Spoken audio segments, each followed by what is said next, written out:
E aí, pessoal, tudo bem? Hoje eu vou ter um pedacinho muito especial do livro A Graça da Segunda Chance. Como a nossa história foi construída ao longo de 30 anos, desde o momento em que a gente se conheceu até o momento que a gente finalmente se casou, o livro ele vai do presente para uns flashbacks do passado. Então hoje eu vou compartilhar com vocês o capítulo 5 do livro, que é um flashback de quando a gente se conheceu. Então vamos lá. O capítulo 5 é As Raízes de um Verão Distante. Se a maturidade de hoje era um castelo edificado sobre a rocha, o passado de Ana Ruth e Christian fora uma casa construída na areia, movida pela intensidade e pela inconstância da juventude. Para entender o peso do reencontro, era preciso voltar àquelas tardes ensolaradas do início dos anos 90, onde o tempo parecia não ter pressa e o futuro era apenas um horizonte nebuloso. O retiro de jovens no acampamento no interior do Nordeste era o evento do ano. O ar estava carregado com o cheiro de mato seco, o som de violões desafinados, acompanhando hinos que falavam de entrega e a energia inesgotável de adolescentes que, entre um culto e outro, descobriam a vida através do olhar um do outro. Ana Ruth, com 13 anos, possuía uma seriedade que tentava esconder sob um sorriso contido. Christian, aos 15, era a própria definição de audácia disfarçada de encanto. Ele tinha aquele jeito de quem não temia o mundo, um brilho nos olhos que ela, na sua busca por santidade e propósito, achava fascinante e perigoso. Foi durante uma dinâmica na quadra sob o sol forte de um meio-dia de janeiro que o destino se cruzou. Não houve grandes discursos, apenas um olhar que se prendeu tempo demais e um riso nervoso compartilhado quando um dos jogos terminou. Naquela noite, durante o culto de encerramento, sentaram-se lado a lado. O louvor subia, mas a atenção de Ana Ruth estava no jovem ao seu lado, que pela primeira vez parecia contido pelo silêncio da oração. Depois do culto, antes de irem ao dormitório, passando por cima das regras do acampamento, de frente para o açude, eles trocaram seu primeiro beijo. Havia uma inocência que hoje, aos 46 anos, parecia-lhe quase um sonho. As conversas no açude e nos corredores do acampamento os deixavam totalmente imersos um no outro, mas não falavam de finanças, de vistos ou de ministério. Falavam de sonhos, de músicas que ouviam no rádio e da vontade incontrolável de crescer. 3 anos se passaram. O que começou com uma faísca no retiro tornou-se um namoro que na época parecia o centro do universo. Eles reencontraram-se na capital, num período em que Ana tinha ido morar na casa da irmã Selena para estudar. Um amigo de Christian trabalhava com Selena e descobriu que Ana estava morando com ela. Foi o que ele queria ouvir.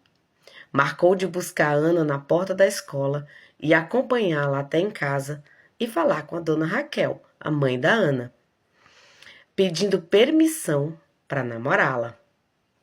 Nas semanas seguintes, o namoro era marcado por uma montanha-russa de emoções. Haviam beijos furtivos, abraços apertados sob a luz dos postes da rua e a promessa de um para sempre que era sussurrado com a convicção de quem não conhece as intempéries da vida. Ana Ruth queria construir. Ela trazia a herança de uma família que, apesar das falhas, ensinara-lhe a importância da honra. Christian, porém, era como um vento que não sabia onde pousar.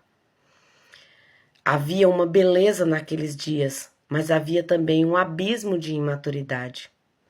Numa tarde quente, sentados no banco de uma praça, Ana Ruth tentou pela primeira vez falar sobre planos. Ela queria algo firme. Ele, contudo, falava sobre a vontade de explorar, de ser livre, de não se sentir preso a burocracias da vida. O choque entre o desejo dela de plantar raízes e a necessidade dele de correr era uma música desafinada que nenhum dos dois sabia como corrigir. Você acha que a gente vai ser como seus pais, Ana? Ele perguntou um dia, deitado a cabeça no colo dela, a voz carregada de uma insegurança que ele tentava esconder com piadas. Eu quero ser mais, Christian, ela respondeu, alisando os cabelos dele. Eu quero que a gente cresça juntos, que a gente tenha um alicerce. Mas o alicerce não estava lá. Eles eram dois jovens tentando edificar um templo com tijolos de areia. O abismo que os separava se tornou cada vez maior. Ana Ruth, que buscava viver o evangelho que aprendera no berço, via Christian afastar-se, não por falta de crença, mas por um desinteresse prático em viver a renúncia que a vida cristã exigia. Quando o fim aconteceu, ele não foi estrondoso. Foi um adeus de duas pessoas que estavam em páginas diferentes e não tinham maturidade e renúncia suficientes para esperar as mudanças do outro.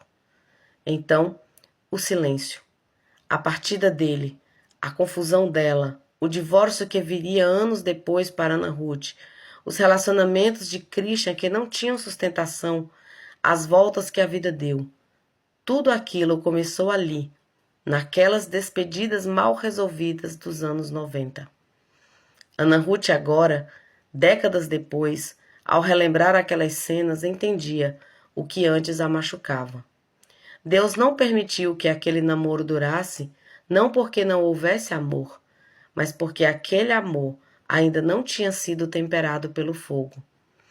Eles precisavam ser quebrados, cada um à sua maneira, para que pudessem um dia ser reconstruídos como adultos que compreendiam o valor do sacrifício.